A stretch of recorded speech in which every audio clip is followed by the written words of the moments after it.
So this is going to be part 2 of section 3.3, and there could be a part 3. I can't kind of know that right now. It kind of depends how much I wind up saying about the concepts and the problems that don't require a lot of algebra. I think I can do this all in kind of one video.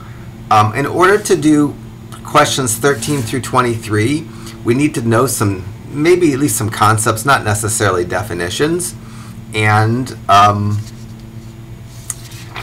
the concepts are intervals where the graphs are increasing, intervals where a graph is decreasing, the concept of local maximum, and the concept of a local minimum. And so I should probably define those, even though you don't necessarily have to have definitions memorized. It might help. So the words that we need to understand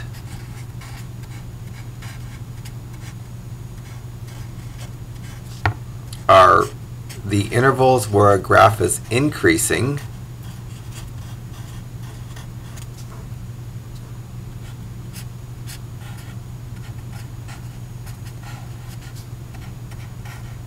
the intervals where a graph is decreasing,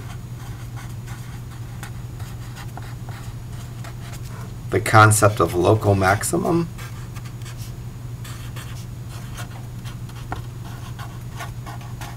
and the concept of local minimum. I'm not sure I gave myself enough room to write. The intervals where a graph is increasing are the intervals where the graph gets higher as you move from left to right. So these are their intervals. It's bad to use the word in the definition, but I kind of need it here. It's the intervals in terms of x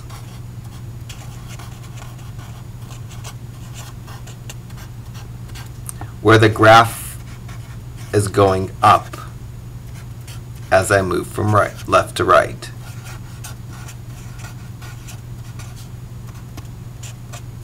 Or it's getting higher as I move from left to right.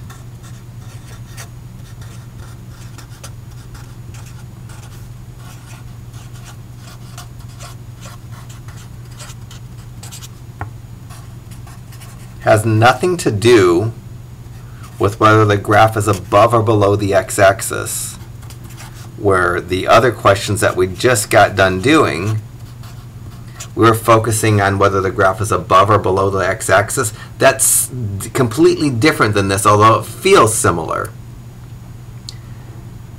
The next thing is the intervals where the graph is decreasing, and the intervals where a graph is decreasing are intervals in terms of x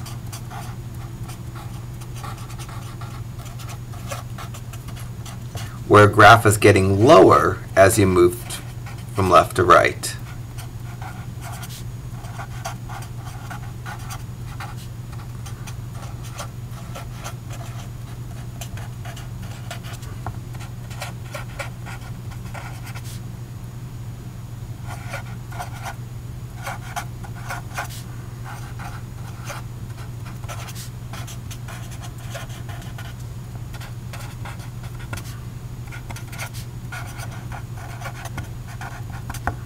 So these are intervals as opposed to points.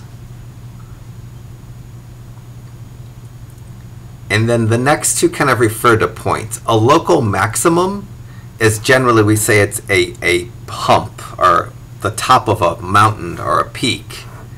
A high spot in the graph, I guess, would be a nice definition. Doesn't necessarily have to be the top of the graph, but it has to be a spot that's higher than anything close to it, kind of like the top of a mountain in some sense. Whereas a local minimum is going to be a low spot.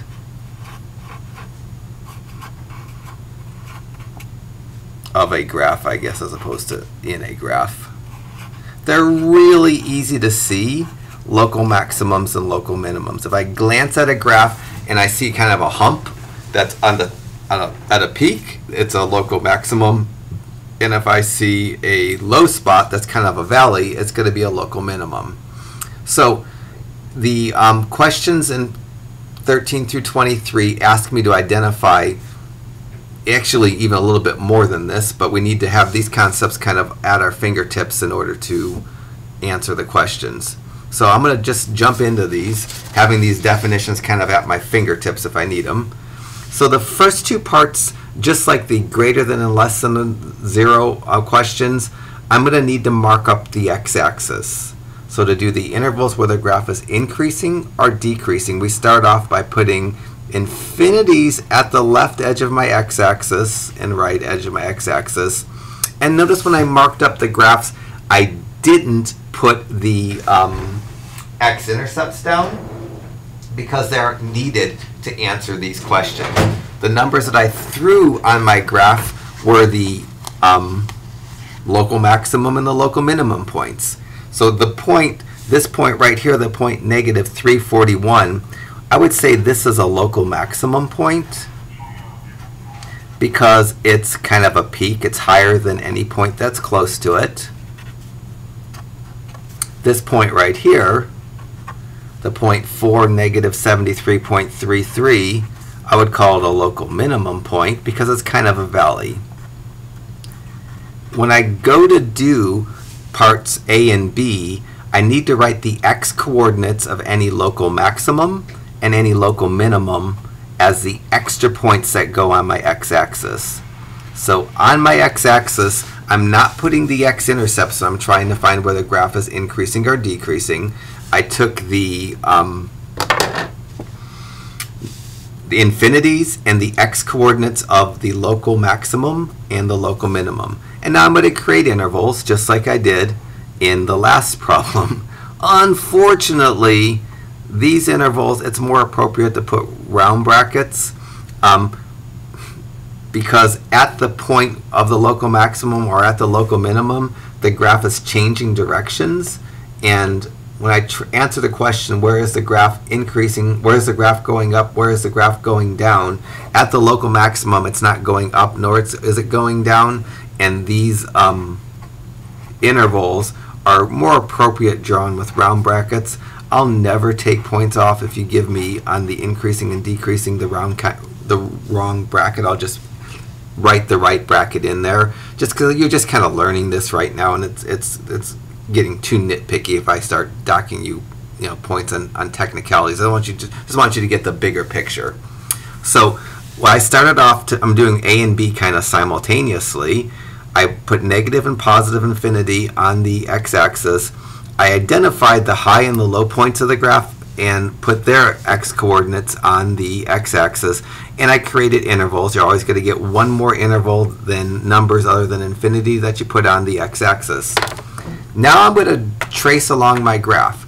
This first interval from negative infinity to negative 3, it represents this interval, and that whole region, as I was drawing it, as I'm moving from left to right, the graph was getting higher as I moved from left to right. So because when I drew this region right here, I had to go up as I moved from left to right, and that first region, the interval from negative infinity to negative 3 that even crossed the x-axis, I would say in that region the graph is increasing in that region.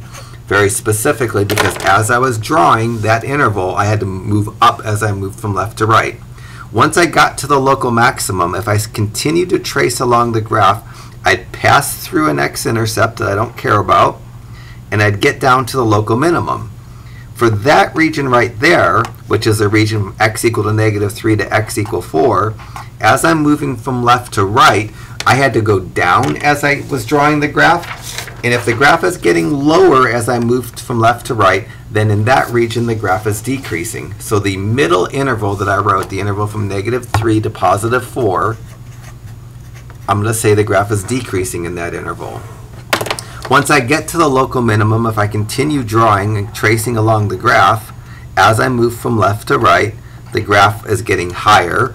And an interval where the graph is getting higher as I move from left to right, that's an increasing interval. So I try to color code these to make them easier to follow. So I have two increasing intervals where I marked out in green, one decreasing interval that I marked out in orange. When you have multiple intervals doing something, you usually separate those intervals with a union sign. That's the hard part of this. The parts C and D call out the local maximum. So part C says find any values of x where the function has a local maximum. There's the local maximum point right there. It's the point -3, +41. Part C, you can tell by the way it's asking. It's saying find the value of x. This is just asking me to find the x coordinate of the local maximum. The x coordinate of the local maximum is x = -3. So a nice answer for part C. I found the local maximum point, which was the hump. I read the question. It says find the values of x where the graph has where the function has a local maximum. That's going to be x = -3. Part D, it's not worded so nicely. I guess you just have to know that it's asking for a y value. The local maximum value is the y value of the maximum point. So for this problem, part D, when it says find the local maximum value, it's going to be y = 41. Or you can just write the number 41. So the part C and D split the local maximum between its x and its y value. Parts E and F split the local minimum between its x and its y value. So part E says find the values of x. So I'm looking for an x coordinate where the function has a local minimum. This point I identified as a local minimum, and its x coordinate is 4, so I'm going to write x = 4. Done with part E. And then part F says find the local minimum values. Just like the local maximum value is the y coordinate of the local maximum, the local minimum values is the y value of the local minimum, and I wrote y = -73.43. I'm not going to round that just because it's already given to me with those decimals. If it's not readable on your problem 13, the points that I marked out are the point -331 and +1, -1. So when you go to start number 13, you're going to put -infinity on the far left edge of the x-axis, +infinity on the far right edge, and the numbers you're going to put on the x-axis in addition to that are -3 and +1. You're going to create intervals with just round brackets and answer the 6 questions. So there's no algebra to do for these, which is kind of nice, but makes it a little bit tricky when we get to a test in terms of giving partial credit. My graph for 16, I don't know that it's usable. I'm going to mark out the points for your number 15. Your points are -1, -4.333, which is a local minimum. And this point here is +2, 4.667.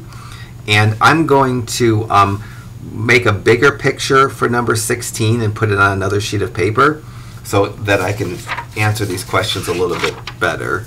So I'm going to cover up your problem 15, and I'm going to I'll write 16 on another sheet of paper.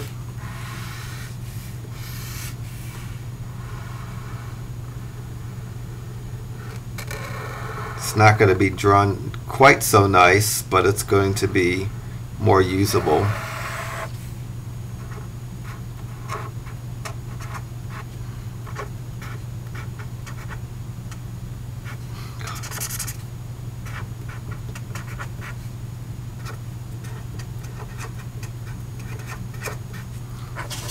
So this is not as nice as the graph of 16, but these points are so close to each other, I had to kind of exaggerate the graph. And in terms of answering my questions, this graph is going to have the same answer as this graph in terms of the intervals where the graph is increasing and decreasing and the local maximums and minimums. So when I go to do problem 16, I'm going to put on my x-axis the x coordinate, well, I'm going to identify the local maximums and the local minimums.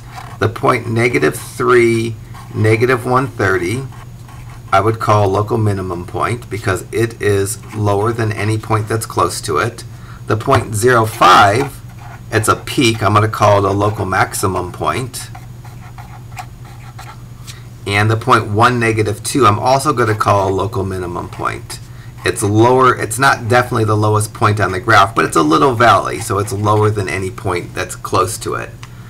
When I go to do this increasing and decreasing part, I'm going to put negative infinity and positive infinity on the edges of my x-axis, and then the x-coordinate of each of the maximum or minimum points are also going to go on my x-axis, and it's going to create intervals. The interval it's going to create are negative infinity to negative 3, negative 3 to 0, 0 to 1, and 1 to infinity.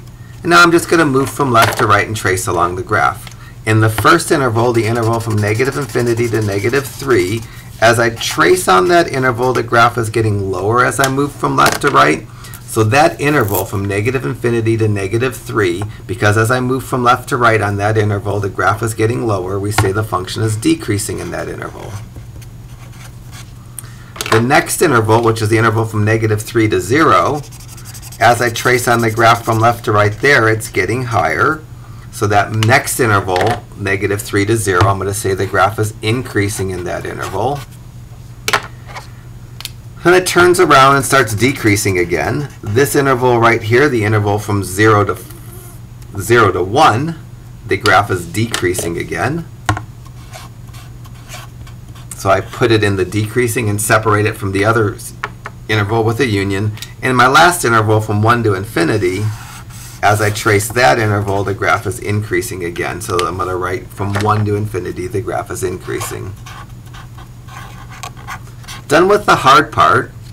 I've already identified the local maximums and the local minimums. So when I go to do part C wants the x-coordinate of any local maximum.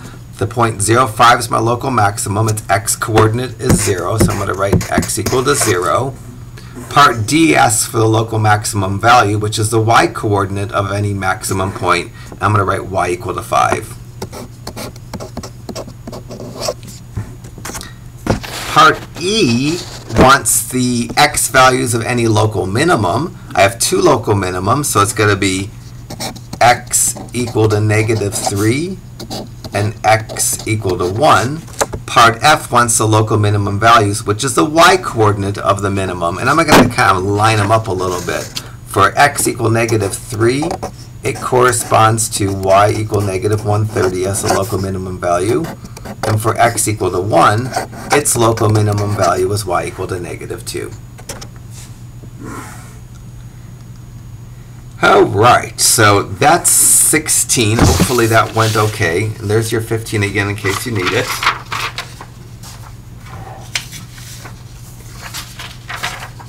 I'll flash up 17. Hopefully you can stumble through that.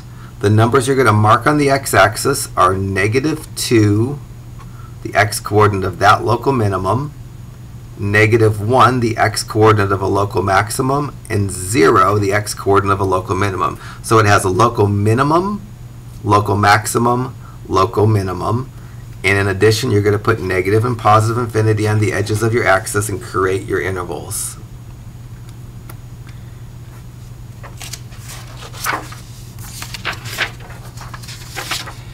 All right, we have some parabolas. And parabolas are, sometimes they're so easy they're hard. When I look at problem 18, my graph has the point 3, negative 4 marked out. That's definitely a local minimum point. It's lower than any point around it, making it a little valley. In my problem 18, I don't see a peak. I mean, the graph does go up forever, but I don't see a rounded peak. When I don't see a rounded out top spot, we say it doesn't have a local maximum. So when I go to do parts C and D,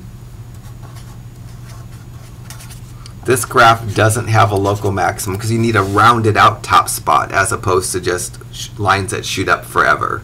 I do have a rounded out bottom spot, so I have a local minimum. When I go to get the A's and B's answered, I'd put negative infinity and positive infinity on the edges of my number line and 3 between the infinities, the x-coordinate of the minimum point. And I'd create intervals, negative infinity to positive 3, positive 3 to infinity. Again, I'm not worried about x-intercepts, that's why I didn't show them on my graphs. And I have to figure out for those intervals if the graph is increasing or decreasing. So I'll trace along the graph, and as I'm tracing, moving from left to right, in that first interval from negative infinity to 3, the graph is decreasing because it got lower as I moved from left to right. So I'd say this graph is decreasing from negative infinity to positive 3. And then once I got to the local minimum point and traced along the graph, I had to go up as I moved from left to right. And I would say that means the graph is increasing in that interval, and that interval is the interval from 3 to infinity. I've marked out the entire graph, so I'm done with my increasing and decreasing part. It didn't have any rounded out humps, so they didn't have any local maximums to worry about, so I kind of just threw none down for part C and D. For part E and F, the local minimum value is the point 3, negative 4. Part E wants its x value. The x value of the local minimum is x equal to 3. And part F wants the y value, the local minimum value is y equal to negative 4. So your problem 19 should be real similar. Just in case you can't see it, that's the point negative 2, positive 3. Your graph has a local minimum just like mine has a local minimum but doesn't have a local maximum.